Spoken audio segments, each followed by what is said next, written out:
The trailer for Blasphemous 2 just released several hours ago, and despite it only being about 45 seconds of actual gameplay footage, there are plenty of details that hint towards the setting for the long-awaited sequel to one of my absolute favorite metroidvanias I've had the pleasure of featuring on the channel.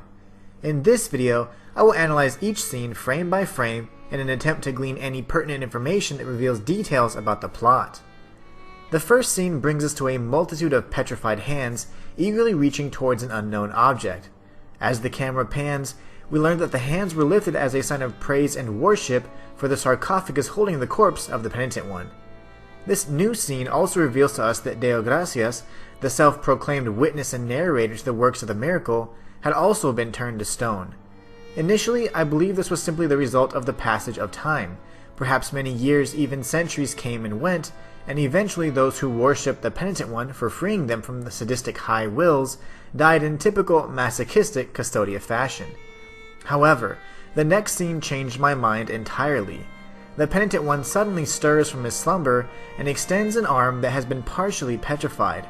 This subtle detail is incredibly important and leads me to believe that this petrification is nothing more than a curse, one that only partially impacted the penitent one due to his protection from his coffin. It's possible that the new manifestation of the grievous miracle has found a way to bless the people who turned their backs to it in favor of the silent warrior en masse, instantly turning them to stone. The next scene shows the penitent one armed with a new weapon similar to a rapier. If you recall, the mea culpa was destroyed once the stranglehold of the grievous miracle was released. In fact, this very occurrence resulted in the death of the penitent one as well. Careful observation shows a massive church in the background and possibly serves as a future destination. Additionally, the enemies in this scene seem to have been subjected to some form of execution due to the fact that they are either missing heads or the complete lower halves of their bodies. We're taken to several flashes of action-packed scenes showcasing the minor differences of familiar enemies, such as the candle-wielding foe, indicating that certainly some time has passed, or that we may be in a new location entirely, searching for a cure for the petrified people of Custodia. The penitent one seems to be wielding a broadsword as well, showcasing one of many weapons he will have at his disposal.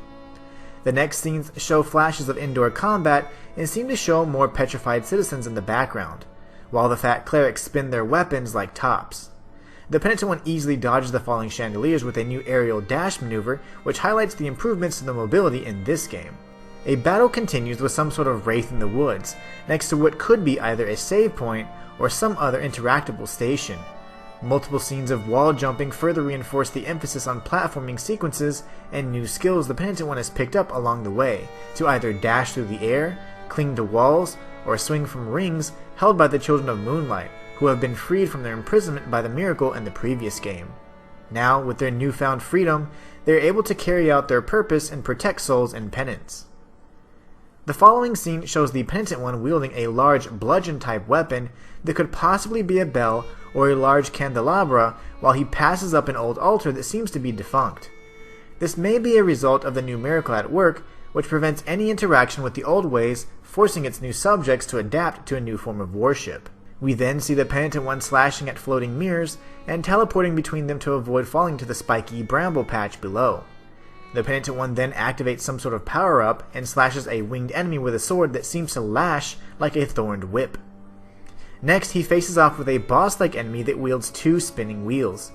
Interestingly enough, this enemy is equipped with a full set of armor and covers its face with a cloth, similar to the ones used during prayers.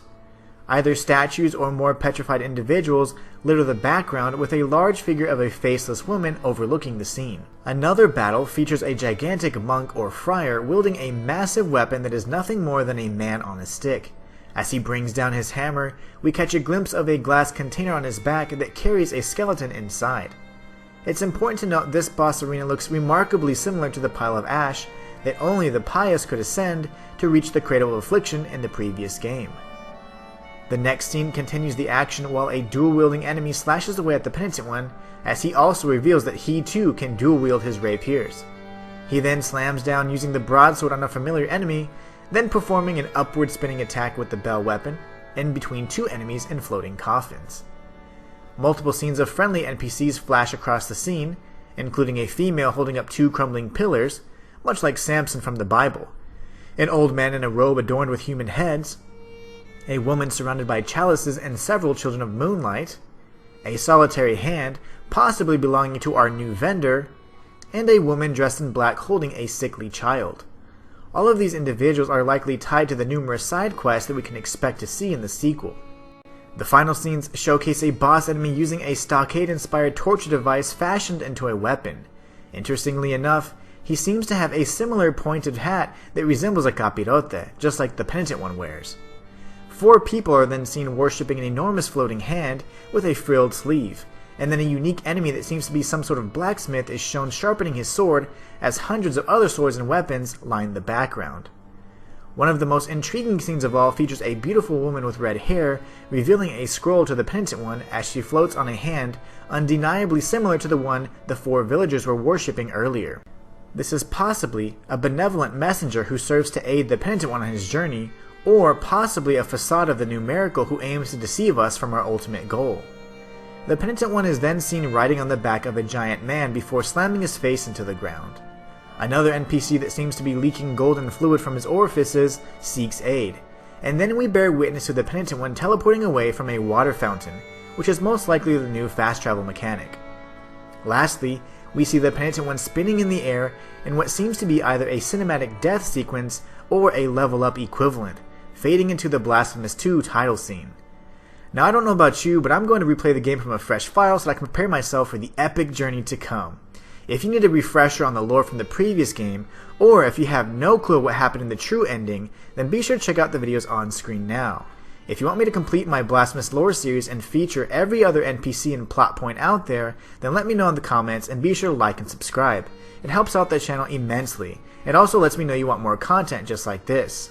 Well, that's all for this video. Until next time, it's the Inhuman one, signing out. Become a member for exclusive perks like emojis and more, or consider joining my Patreon for weekly behind-the-scenes content. Join the Inhuman community today.